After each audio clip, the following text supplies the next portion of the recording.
In 2021, we likely witnessed the greatest Oklahoma State defense of all time. This Bryan Nardo D not only could be better, I'm saying it because it needs to be said. Let's break down why it actually should be better.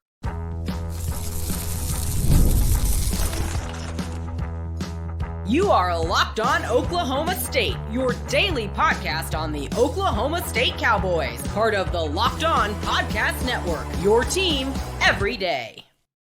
Howdy, y'all, and hello, all. Welcome back to Locked On Oklahoma State, your daily stop for all things Cowboy and Cowgirl related. My name is Cody Stovall. I want to thank you kindly for stopping by to make this your first listen. We're available on all of your podcasting platforms and visually as well on YouTube. Find me personally on X at AllDayOState. Today, we're partially brought to you by FanDuel. Make every moment matter more. Right now, new customers get $150 back in bonus bets with any $5 winning bet. Get on the action today by going to FanDuel.com/lockedon. Meanwhile, we're going to get started directly into the defense. One of the things I've been seeing in comment sections recently has been, how does Oklahoma State expect to be better than everybody else in the league when they have the 122nd ranked defense coming back? Okay, that's a valid question. When you think about anything intrinsically involved with your level of talent, the biggest comparison between the Big 12 and the SEC is always size, strength, speed, right? The SEC gets guys that are bigger, stronger, faster already. Therefore, the canvas that their strength and conditioning program has is already pretty advanced. Oklahoma State is starting to get to that level, and this year should be a validation of that very thing. So when you think of size, strength, and speed, if you go back comparison to 2021, we've talked ad nauseum about the 300-pounders, right? Gundy's mentioned it's taken him 15 years to get an overabundance of 300-pound dudes. When you look back at the 2021 roster, there was 11 players over 300 pounds.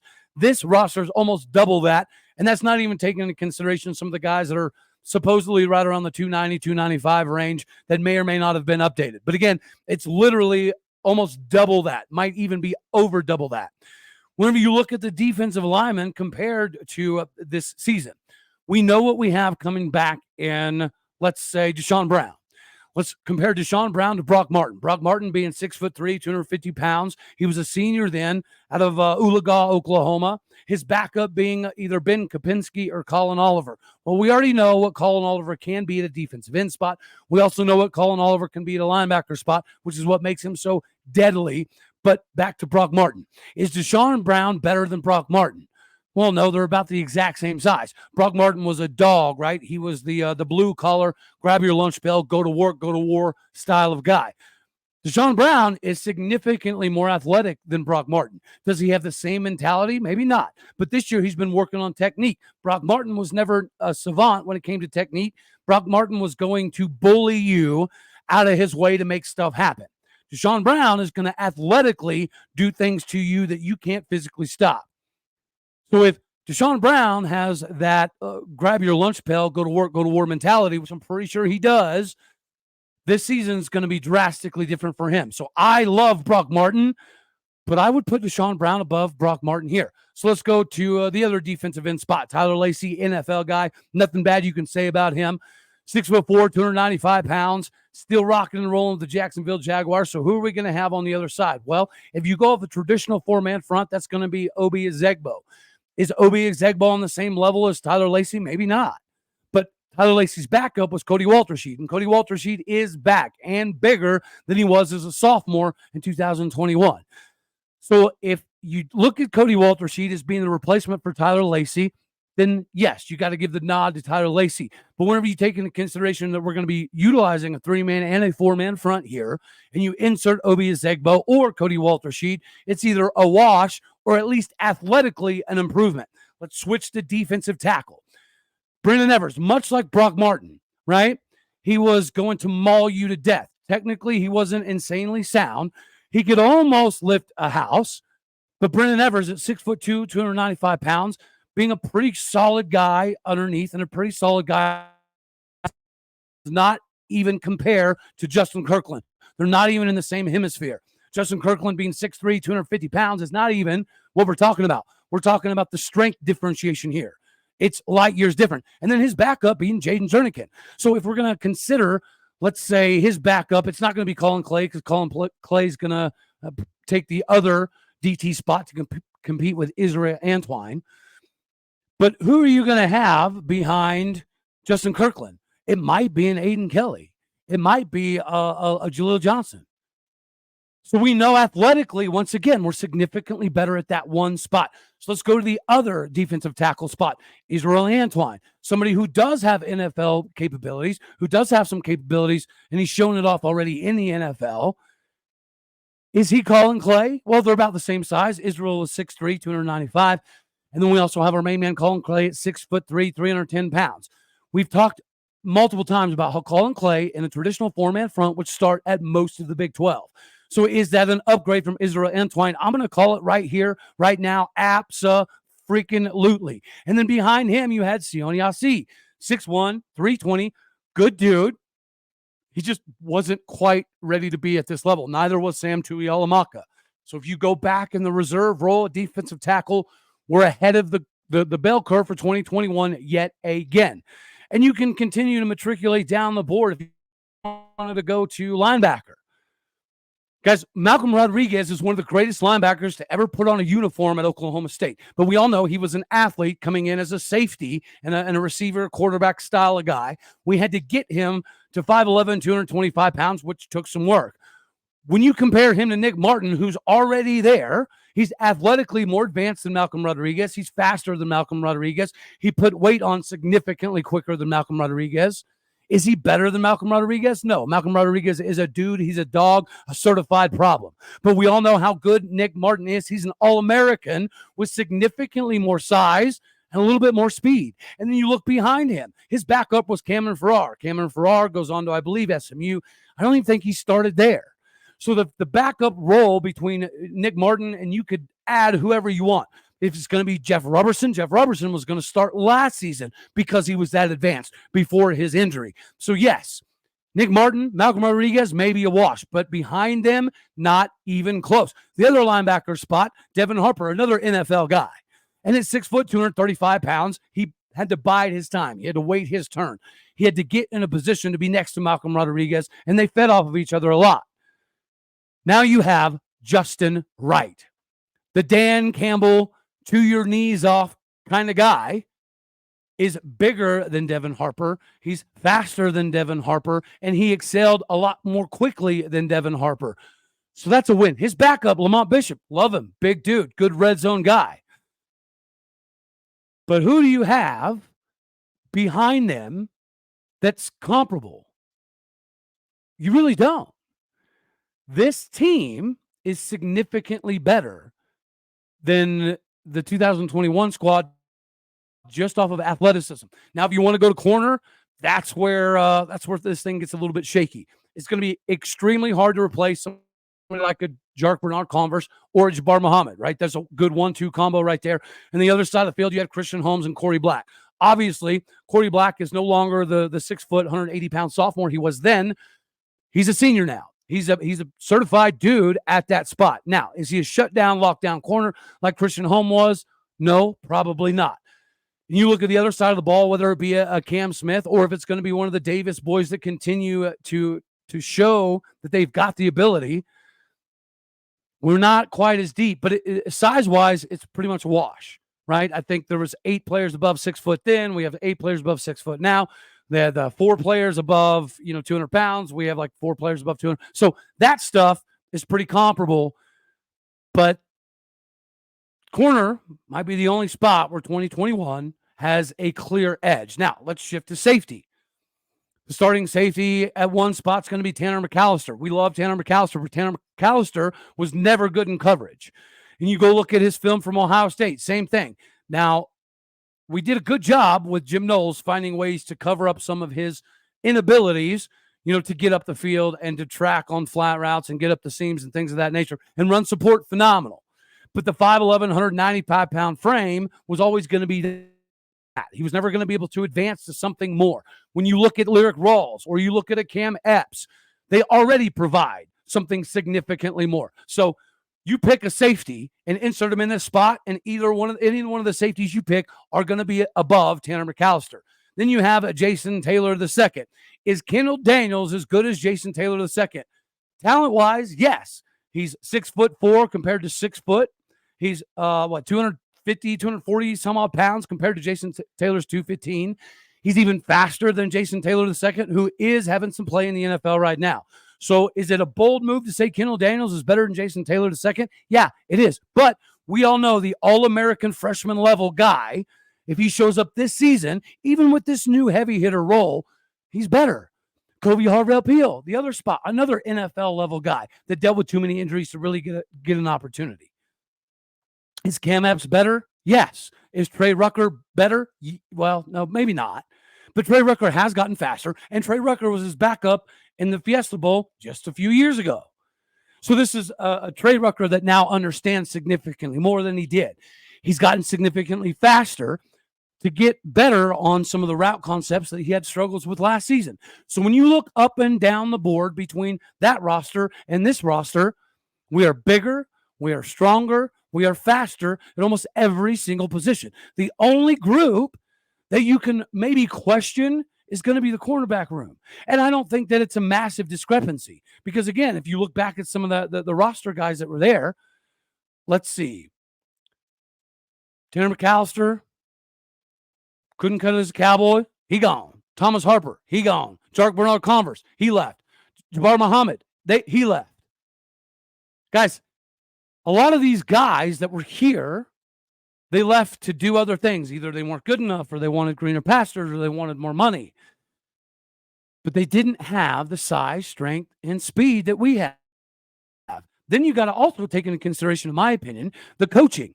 The coaching between that roster and this roster is almost identical except for one spot, and that's the defensive line, where I think we got a pretty significant upgrade. No knock on Joe Bob Clements, but I think Joe Bob Clements is clearly showing that he's better as a linebacker coach. And then you bring in Paul Randolph.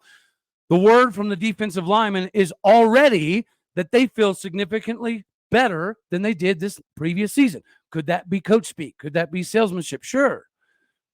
But you look at the weight gains, you look at the speed department, and that's where we have the advantage, even at the cornerback position.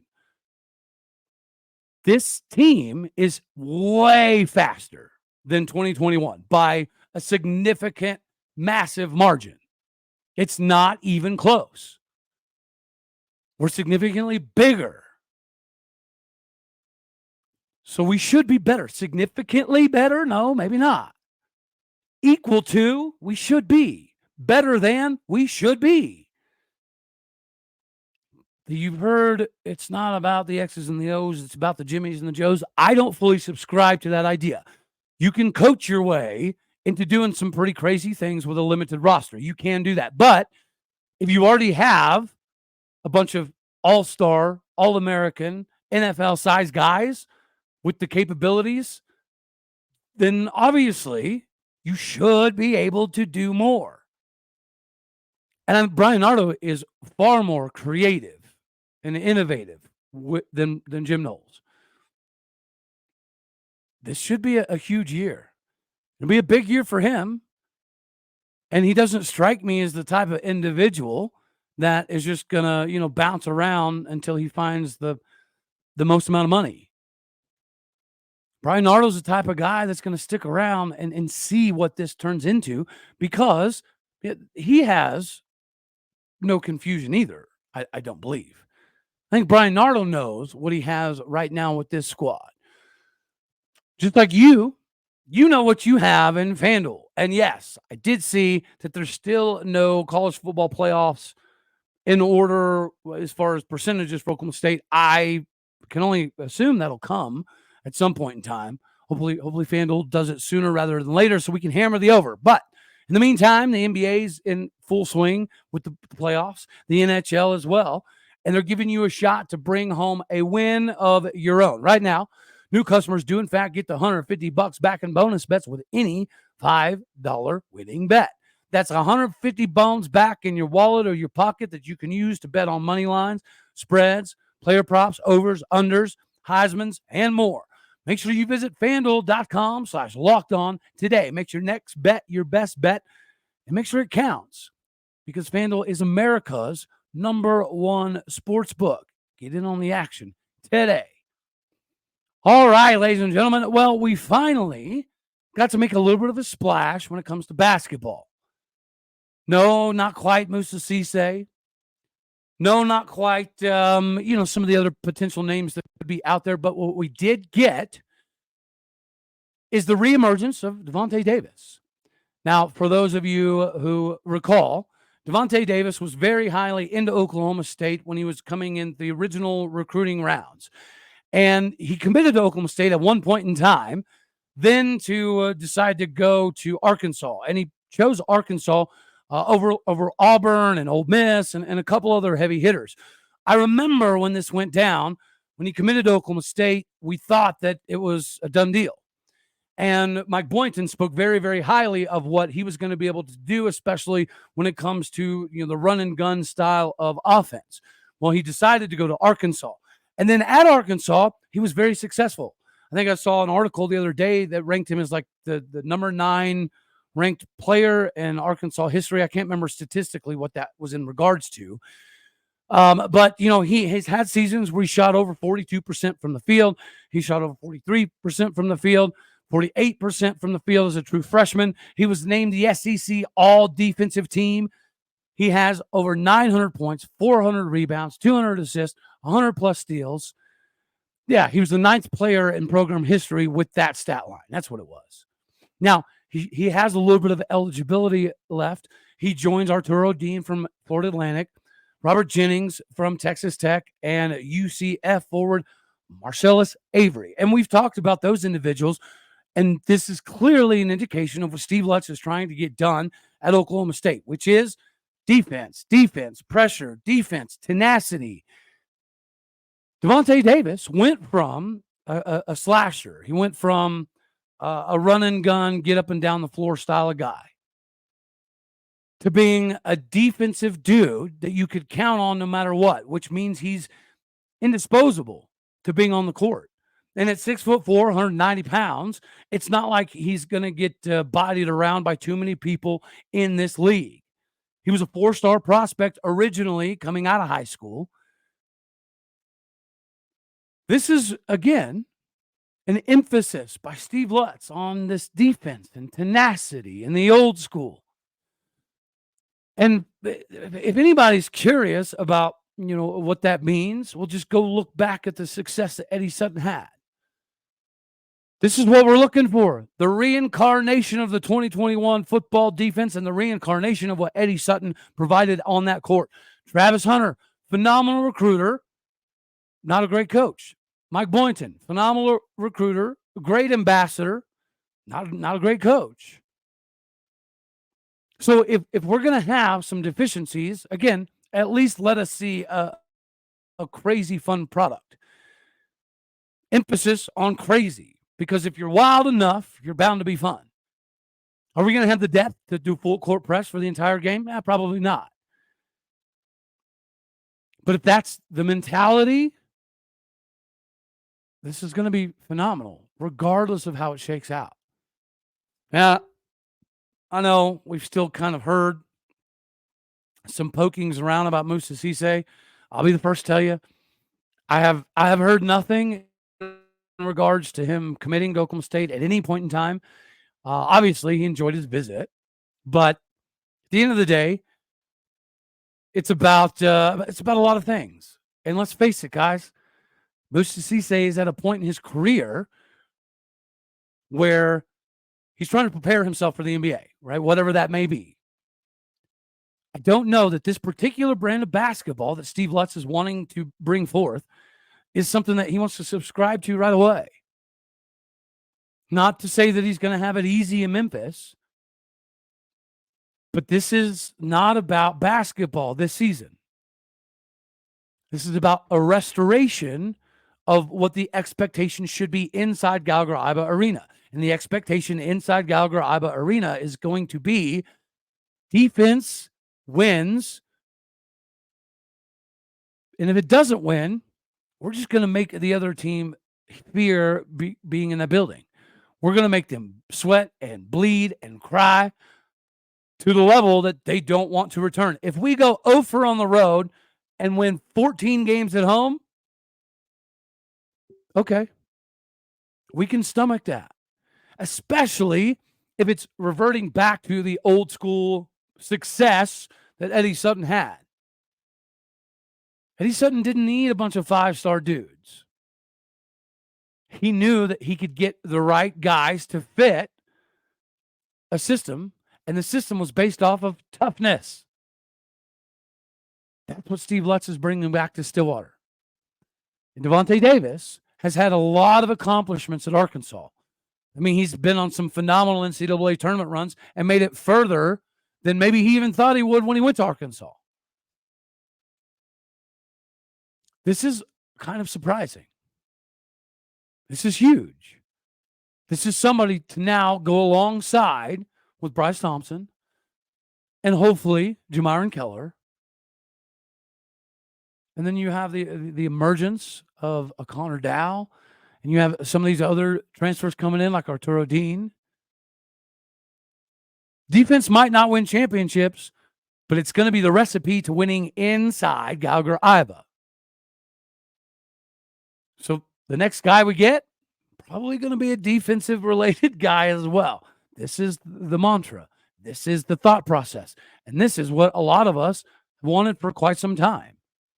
Just like a lot of us have wondered when wrestling is going to get back to the top-notch level that it's always lived at. And, well, we're there, but not without at least a little bit of controversy along the way. But before we talk about that, we got to talk about Monopoly Go. The same game that you grew up loving as a kid, playing with your family, is now on the go, which makes it even better.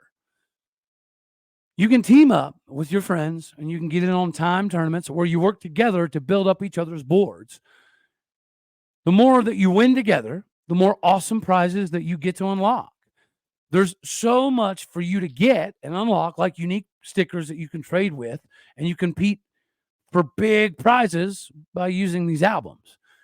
They've got really cool new playing pieces you can use to travel the board with.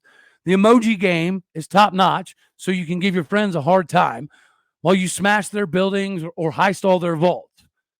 With Monopoly Go, it's going to feel like a new and exciting everyday thing because it's constantly changing their tournaments and challenges. There's so much that they can include with their own unique mini games, like digging for treasure or robot pachinko machines. There's always new timed events that help you win big. The massive multipliers and the rent freezies are to die for. There's always something that you need to discover to make it funner for you, and that's Monopoly Go. Go download it today for free at Google Play or on the App Store. Get your game on now with Monopoly Go. Get them bragging rights. All righty. So the news has come out. Penn State alum, multi-year gold medal champion, multi-year individual NCAA champion, multiple team national champion from Penn State under Cael Sanderson, the legend. The only legend, other than Dan Cable, that really has an argument to potentially catch John Smith as the GOAT in the game.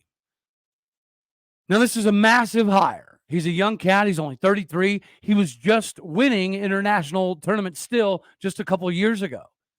So his name is going to carry a lot of weight in the recruiting scene. He's going to be very relatable to the young cats because they've not only just watched him, but a lot of these kids that are competing in some of the national tournaments, they know good and daggone well who the top guys are. So his name carries a significant amount. The fact that he was trained by Cael Sanderson and he won multiple national individual titles and multiple team titles on top of all the gold medals, it means that there's going to be no shortage of dudes that want to come wrestle for this guy. Doesn't mean he's going to be a great coach. No, it doesn't. But this seems to be Chad Weiberg's John Smith hire, right? We hired John Smith young, very fresh out of competition. The difference is he was a Cowboy. He knows about the culture and what it means to get people to Oklahoma State. Now, David Taylor, he's here to make a name for himself. This is his first coaching job. So he's going to try to hit the ground running and, be the next in line to chase his coach, Cael Sanderson, for some of the Penn State supremacy. This is huge, but it's also a very big surprise. Because when you brought in Coleman Scott, who completely transformed North Carolina wrestling, they went from, just a school to potential wrestling school in a very short amount of time. And then he leaves that job to come help John Smith. Obviously, it seemed like the writing was on the wall. John Smith retires. Was very, very, very involved in the day-to-day operations of the wrestling squad last season. And we did see a different club. The wrestling between last season and the previous 2 seasons was night and day different. It was more reminiscent of what we're accustomed to as Oklahoma State fans. Now, David Taylor, no doubt, is going to bring in the right recruits. He's going to bring in the right intensity and the right amount of knowledge to make it make sense. Now, if you combine David Taylor and Coleman Scott, even Cael Sanderson or Dan Cable is going to have a difficult time recruiting against these two. So hopefully that's the plan. But I don't know if Coleman Scott would have gave up the head coaching position at North Carolina to come be an assistant and then get passed over to be an assistant again. It just seems odd. And I tell you, as a fan base, we were all extremely excited for the Coleman Scott era of Cowboy wrestling. Now, please hope and pray that this means that these two are a combo deal. Because if that's the case, we have the 2 best coaches in the country, regardless of what is happening at Penn State. With Coleman Scott, we felt pretty good. With David Taylor, we should still feel pretty daggone good. But this 1-2 combo would put us back where we belong. Because Coleman Scott has the coaching. And he has the respect of the locker room. And he understands the culture. Please tell me these two are combined. Even if it's not, even if it's just David Taylor, in the eyes of wrestlers across the country, that's a huge hire. To some of the old heads, it is slightly perplexing. Why would you hire a guy that has never coached before when you have a guy already here who's a Cowboy, who's coached, who looked like he was just going to follow up with John Smith? Now, I mean, we could get some crazy news. Maybe Coleman Scott didn't want the head man job. I would find that hard to believe, but it's a possibility, I guess.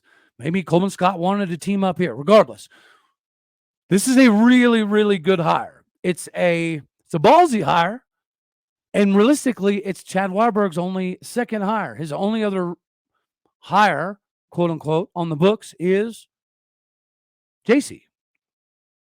So, I mean, he took a swing at this one. Hopefully it's the combination. But we're in good hands with David Taylor, just like we were in good hands with Coleman Scott. David Taylor is going to give us more capabilities in the recruiting market. Is it going to transition on the mat? Only time will tell. But as far as star ratings and excitement level and medals and proven to be a winner, he's the guy. He's the guy. And our donors were all in on this one. Donors wanted us to go after him a while back. But here we are. Hopefully it doesn't mean Coleman Scott's going anywhere. Because if you put these two together, everybody in the country is going to have problems. Because you have an upgrade in recruiting. You have an upgrade in some of the technical sides of the game and how to score more points. And then you also have the coaching in Coleman Scott, the old school in Coleman Scott, and the Cowboy culture connection in Coleman Scott. These two, goodness me, would be, wait. Hopefully that's what it is. Hopefully that's what it is. All right, y'all. So we're going to have for this one right here. You know I love you. As always, God bless. Go Pokes. Thank you for tuning in to make this your first listen here on Locked On Oklahoma State. We're ready for you to join us in this journey for this miraculous season we're about to have. Hammer the over, hit the like button, share, comment, subscribe. That's important. I'm podcasting people out there. You know the drill. Do what you do. Leave the review. Hit the stars. All right, y'all. Later, my taters.